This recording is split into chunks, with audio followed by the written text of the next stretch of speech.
My name is Aaron Callahan, and I'm 35 years old. For most of my life, I've been the family disappointment. While my older brother Derek sailed through Harvard Business School and landed a corner office at a Manhattan investment firm, I was bouncing between odd jobs in Queens fixing computers for cash and doing freelance web design for my studio apartment. Derek never let me forget it. Every Thanksgiving dinner, every Christmas gathering, every family barbecue in our parents' backyard in Westchester County, he'd find a way to remind everyone that I was the black sheep. Aaron's still figuring things out. He'd say with that condescending smile, adjusting his Brooks Brothers tie, "Not everyone can handle the pressure of real business." Our mother, God bless her, would try to change the subject, but I could see the disappointment in her eyes, too.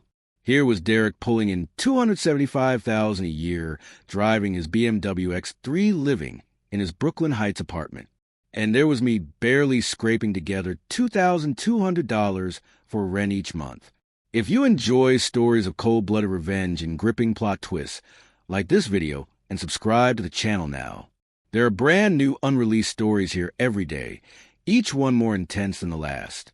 What Derek didn't know was that I'd been quietly building something. While he was busy playing the Wall Street hotshot, I was learning, really learning. Every failed project taught me something new. Every late-night coding in my cramped apartment was an investment in my future. By early 2021, I'd started a small tech company focused on cybersecurity solutions for mid-sized businesses. Nothing flashy, just solid, reliable software that companies actually needed. I kept my mouth shut about it. Let Derek have his moment in the spotlight, while I worked in shadows. The breakthrough came in mid-2022. A major data breach at a Fortune 500 company created massive demand for our services. Within 8 months, we'd signed contracts worth $12 million. By December 2023, my company was valued at $38 million, and my personal net worth had crossed the $18 million mark. I still lived in the same Queens apartment, paying the same $2,200 in rent. Still drove my 10-year-old Honda Civic. Still let Derek treat me like the family failure at every gathering, because I had learned something valuable over the years. Sometimes the best revenge is patience. The call came on a Tuesday morning in January 2024. My cousin Jennifer, Derek's ex-wife, was crying on the other end of the line. "Aaron, I need to tell you something," she said. "Derek hired a private investigator to dig up dirt on you. He's planning something for your mother's 70th birthday party next month." My blood ran cold, but I kept my voice steady. "What kind of dirt?" "Everything. Your old jobs, the times you were late on rent, that DUI from your college days. He wants to humiliate you in front of the whole family. He's been bragging about it, saying he's finally going to prove to everyone that you're a complete loser." I thanked Jennifer and hung up. Then I sat in my apartment for a long moment, processing what I just heard. My own brother was so threatened by the possibility of my success that he'd hired someone to investigate me. The cruelty was breathtaking, but it wasn't surprising. Derek had always been insecure beneath that polished exterior. In high school, he'd sabotaged my science fair project because he was afraid I might win. In college, he'd told our parents I was failing when I was actually on the dean list. This was just the latest chapter in a lifelong campaign to keep me down. I spent the next week thinking about Jennifer's warning. Derek was planning to ambush me at Mom's birthday party, armed with a dossier of my failures. The old Aaron might have panicked, maybe even skipped the party altogether. But I wasn't that person anymore. Instead, I did what I'd learned to do best. I prepared. First, I called my accountant, Margaret Sullivan. "I need you to prepare a comprehensive financial summary." I told her everything. Company valuation, personal assets, investment portfolio. Make it look professional, but simple enough for lay people to understand.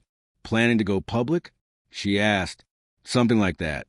Next, I reached out to my lawyer, David Rodriguez, who'd handled our corporate contracts. "I need you to verify some information for me." I said, "Completely confidential. Can you run a background check on Derek Michael Callahan?" Date of birth, November 15th, 1985. David was quiet for a moment. "Aaron, that's your brother, right? Is everything okay?" Just being cautious. Family business. The results came back 3 days later, and they were more damning than I'd expected. Derek's financial house of cards was crumbling. His investment firm was under SEC investigation for questionable trading practices. He'd maxed out 4 credit cards, totaling $87,000 in debt. His Brooklyn Heights apartment.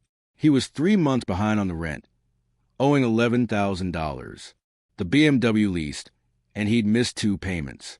But the real bombshell was buried on page 12 of the report. Derek had been embezzling money from client accounts to cover his personal expenses. Small amounts at first, but it had escalated. The total was approaching $640,000.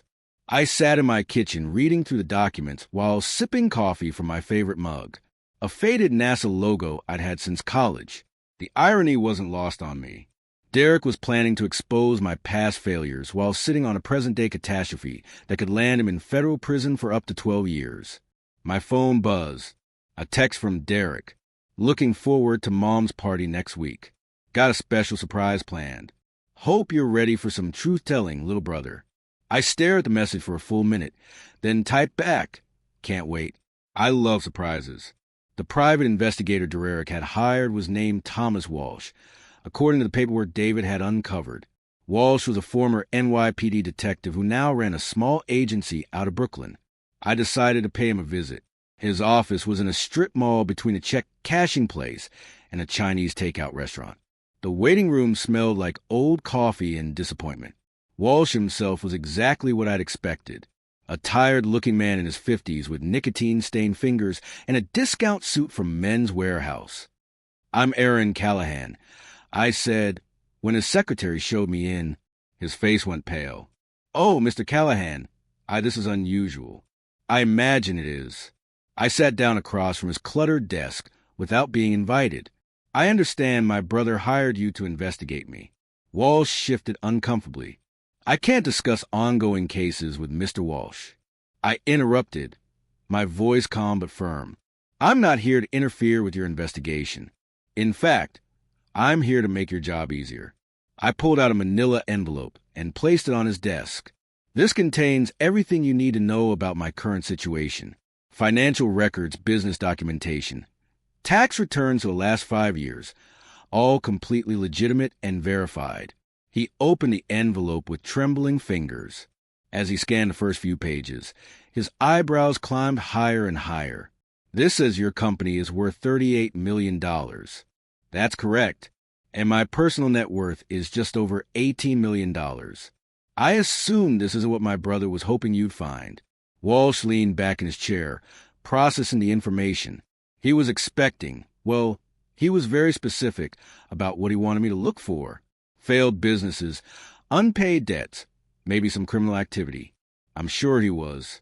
"Tell me, Mr. Walsh, what's your professional opinion about a client who hires you under false pretenses?" "False pretenses? Derek told you I was a deadbeat, didn't he? Someone with nothing to hide would have no reason to hire a private investigator. He fed you a story to justify this fishing expedition." Walsh nodded slowly. He did seem unusually interested in finding negative information specifically. I stood up and straightened my jacket. "I'll leave those documents with you. Include them in your final report. Bill Derek for the extra research time. I'm sure he can afford it with his corner office and his fancy car." As I walked toward the door, I paused. "Oh, and Mr. Walsh, you might want to be careful about that final payment. Make sure the check clears before you hand over the report." The next week passed quickly. I went about my normal routine, but underneath the surface, I was preparing for what would either be my vindication or my complete humiliation. I had backup plans for my backup plans. Mom's party was scheduled for Saturday afternoon, February 10th, at the Westchester Country Club, the same place where Derek had celebrated his Harvard graduation and his first big promotion. The irony was perfect. I arrived early, wearing a simple navy blazer and khakis. Nothing flashy, nothing that would suggest I was anything other than the struggling younger brother everyone expected. I helped Mom with the decorations and made small talk with relatives I hadn't seen in months. Derek arrived fashionably late, as always, making his entrance with theatrical precision. He was wearing a $3,000 Armani suit and a Tag Heuer watch that probably cost $8,000. His wife, Sarah, clung to his arm like a trophy, all fake smiles and Coach handbag. The country club's main dining room was packed with family and friends. Aunt Patricia had flown in from Phoenix. Uncle Robert drove up from Philadelphia. And there were cousins I hadn't seen since Mom's 65th. The atmosphere was warm and celebratory, exactly the way Mom would have wanted it. Derek worked the room like a politician, shaking hands and exchanging pleasantries. I watched him from across the room, noting how his smile never quite reached his eyes. There was a tension in his shoulders, a forced quality to his laughter. He kept checking his iPhone and glancing in my direction. "Aaron, sweetheart," Mom said, appearing at my elbow with a glass of champagne. "You seem quiet today. Everything okay?" "Just enjoying the party." "Mom, you look beautiful." And she did. 70 years old and still elegant in her pale blue dress, her silver hair perfectly styled. She deserved better than what was about to happen. "Your brother seems excited about something," she continued, following my gaze. "He mentioned he had a special toast prepared. I'm sure he does." At exactly 3:30, Derek tapped his knife against a champagne glass. The room gradually quieted as conversations died down and all eyes turned to him. He stood near the head table, his posture confident, his smile predatory. "Ladies and gentlemen, family and friends," he began, his voice carrying easily across the room, "thank you all for being here to celebrate our wonderful mother's 70th birthday." Polite applause rippled through the crowd. Mom beamed from her seat at the center table. "Now, I know this is supposed to be about Mom," Derek continued, "but I hope you'll indulge me for a moment while I talk about family, about truth, about the importance of honesty in our relationships with each other." I felt my pulse quicken, but I kept my expression neutral. Several relatives glanced in my direction, sensing something was coming. "You see, I recently learned some things about my younger brother, Aaron, that I think you all should know." Derek's voice took on a sanctimonious tone, because family means being honest with each other, even when the truth is uncomfortable.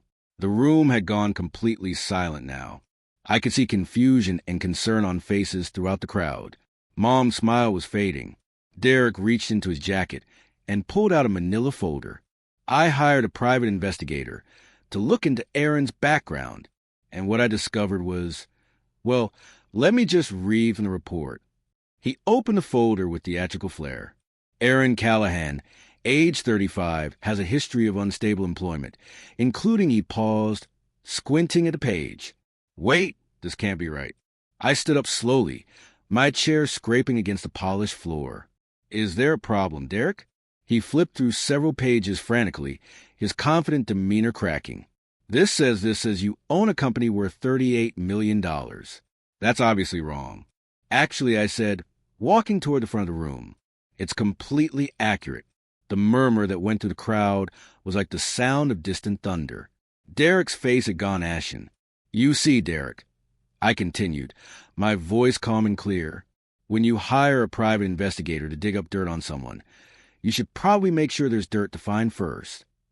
I reached into my own jacket and pulled out the folder Margaret had prepared. "Since we're being honest with family today, let me share some truth of my own." Derek tried to speak, but no words came out. My company, Callahan Cybersecurity Solutions, was valued at $38 million as of last month. My personal net worth is $18.2 million. I own investment properties in Manhattan, though I prefer my modest apartment in Queens. I opened my folder and held up the first document. "Here are my tax returns for the past 5 years, if anyone's interested in verifying these claims." The silence in the room was deafening. I could see jaws dropping, eyes widening, people struggling to process what they were hearing. "But Derek," I said, "turn to face my brother directly. Since you're so interested in family honesty, perhaps you'd like to share some truth of your own." His face had gone from pale to gray. "Aaron, don't know what? Don't mention that you're under SEC investigation for securities fraud. Don't talk about the $640,000 you embezzled from client accounts. Or should I skip the part about you being 3 months behind on your rent, owing $11,000? Derek's knees buckled slightly. Sarah, his wife, stared at him in horror. The BMW you drove here today? You're 2 months behind on the lease payments. The tag Heuer on your wrist. Let me guess, it's either fake or bought with stolen client money. And that expensive Armani suit you're so proud of. According to my information, it's one of the last purchases you made before maxing out your 4th credit card. Uncle Robert stood up from his table. Derek, is this true? Derek looked around the room desperately, searching for support, for sympathy, for any way out of the trap he'd built for himself. He found none. He started, then stopped. His shoulders sagged in defeat. The funny thing is, I continued, I would have kept all of this private. I never wanted to embarrass you or hurt Mom's party. But you just couldn't leave well enough alone, could you? You had to try one more time to prove that I was the failure, and you were the golden boy. Mom stood up from her chair, her face a mixture of disappointment and confusion. Derek Michael Callahan, she said, using his full name the way she had when we were children in trouble. Is what Aaron is saying true? Derek looked at our mother, then at me, then at the sea of faces staring at him in judgment. Finally, he nodded. Yes, he whispered. It's all true. The aftermath was swift and brutal. Sarah stormed out of the country club without saying another word to Derek, her heels clicking angrily across the marble floor. Several relatives followed her, whispering among themselves. Others simply stared at Derek with a mixture of pity and disgust. Derek stood there for what felt like an eternity, his tag Heuer catching the light from the crystal chandelier above. Finally, he looked at me with something I'd never seen before in his eyes. Defeat. How long have you known? He asked quietly. About your company, your debts, the embezzlement? I shrugged. About a week. But I've known what kind of person you really are my entire life. He nodded slowly, like a man accepting his fate. What happens now? Now you face the consequences of your choices. The SEC investigation will run its course. Your clients will discover what you've done, and you'll have to figure out how to live with yourself. Derek gathered up his papers with shaking hands. As he walked past me toward the exit, he paused. I always thought I was protecting the family from you, he said. I thought you were going to embarrass us all. The only person who embarrassed this family today was you. After Derek left, the party continued, but the mood had shifted completely. Mom tried to put on a brave face, but I could see she was shaken. I spent the next hour making rounds talking to relatives, assuring them that despite the drama, we were still family. Uncle Robert pulled me aside near the bar. Aaron, I owe you an apology. We all do. Derek had us convinced that you were. He trailed off, shaking his head. It's okay, Uncle Robert. Derek can be very persuasive when he wants to be. $18 million, he said, whistling low. And you never said a word. Success speaks for itself. It doesn't need an announcement. As the party wound down and guests began to leave, I found myself alone with Mom on the country club's terrace. The sun was setting over the Westchester Hills, painting the sky in shades of orange and pink. I'm sorry about today, Mom. I know this wasn't how you wanted your 70th birthday to go. She was quiet for a long moment, staring out at the golf course. You know, when you were little, you used to build these elaborate structures with your Legos. Derek would knock them down, and you just quietly start building again every time. I remember. I should have stopped him. I should have seen what he was doing to you, what it was doing to him. I enabled his cruelty because I thought it was normal sibling rivalry. You couldn't have known how far he'd take it, couldn't I? She turned to look at me, her eyes sad but clear. I saw you shrinking away from family gatherings. I watched you stop sharing good news. I noticed how you changed the subject whenever Derek started bragging about his success, but I told myself it was just his way of motivating you. A gentle breeze rustled through the trees around us. Mom, none of this is your fault, isn't it? I raised 2 sons, but only one of them learned how to be a decent human being. Derek's problems aren't just financial, Aaron. They're moral. And somewhere along the way, I failed to teach him the difference between confidence and cruelty. We sat in comfortable silence for a while, watching the last golfers finish their rounds in the fading light. Tell me about your company, she said eventually. I want to hear everything. So I did. I told her about the late nights in my apartment learning to code, about the first small contracts that barely cover my rent, about the breakthrough in 2022 that changed everything, about the 28 employees who depended on me now, the Fortune 500 clients who trusted us with their most sensitive data. "I'm proud of you," she said when I finished, "not because of the money, but because of how you handled today. You could have destroyed Derek completely, but you showed restraint. He destroyed himself, Mom. I just refuse to be collateral damage anymore." 6 weeks later, in March 2024, Derek's investment firm was shut down by federal regulators. He was arrested on charges of securities fraud and embezzlement. The story made the business section of the New York Times, though thankfully it was buried on page 7. I visited him once in the Manhattan detention complex before his bail hearing. He looked smaller somehow, diminished his orange jumpsuit. The arrogance was gone, replaced by something that might have been remorse. "Why did you come?" he asked through the reinforced glass. "Because despite everything, you're still my brother. I tried to ruin your life." "No, Derek, you tried to ruin my reputation. My life was never in your hands to ruin." He was sentenced to 4 years in federal prison and ordered to pay full restitution to his victims. His lawyer worked out a plea deal that kept him from serving the full 10-year maximum he was facing. Sarah divorced him while he was awaiting sentencing in the fall of 2024. She moved out of the Brooklyn Heights apartment, which reverted to Derek's name on the lease. The BMW was repossessed in July. As for me, my company continued to grow throughout 2024 and into 2025. We expanded into AI-powered threat detection and landed several government contracts. By this summer, we were valued at over $55 million. But the real victory wasn't financial. It was walking into family gatherings with my head held high. It was having genuine conversations with relatives who finally saw me as I truly was. It was earning my mother's respect, not through wealth, but through character. Derek was released early for good behavior in August 2025 after serving 2.5 years.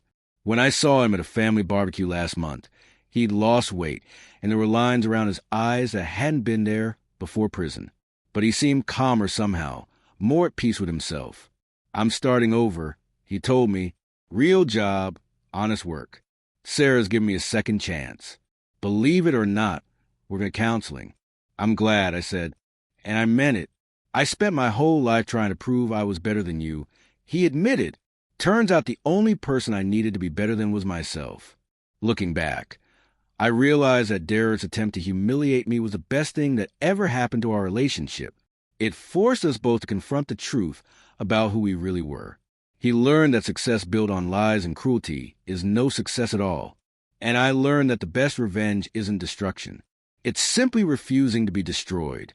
Sometimes the most powerful thing you can do is let someone's actions speak for themselves. The truth has a way of rising to the surface no matter how deep you try to bury it. If you enjoyed this story, please like this video and leave a comment telling me what you thought. And if you're not already subscribed to the channel, please subscribe and hit the notification bell to get alerts for new stories like this one. Thank you for watching, and I'll see you next time.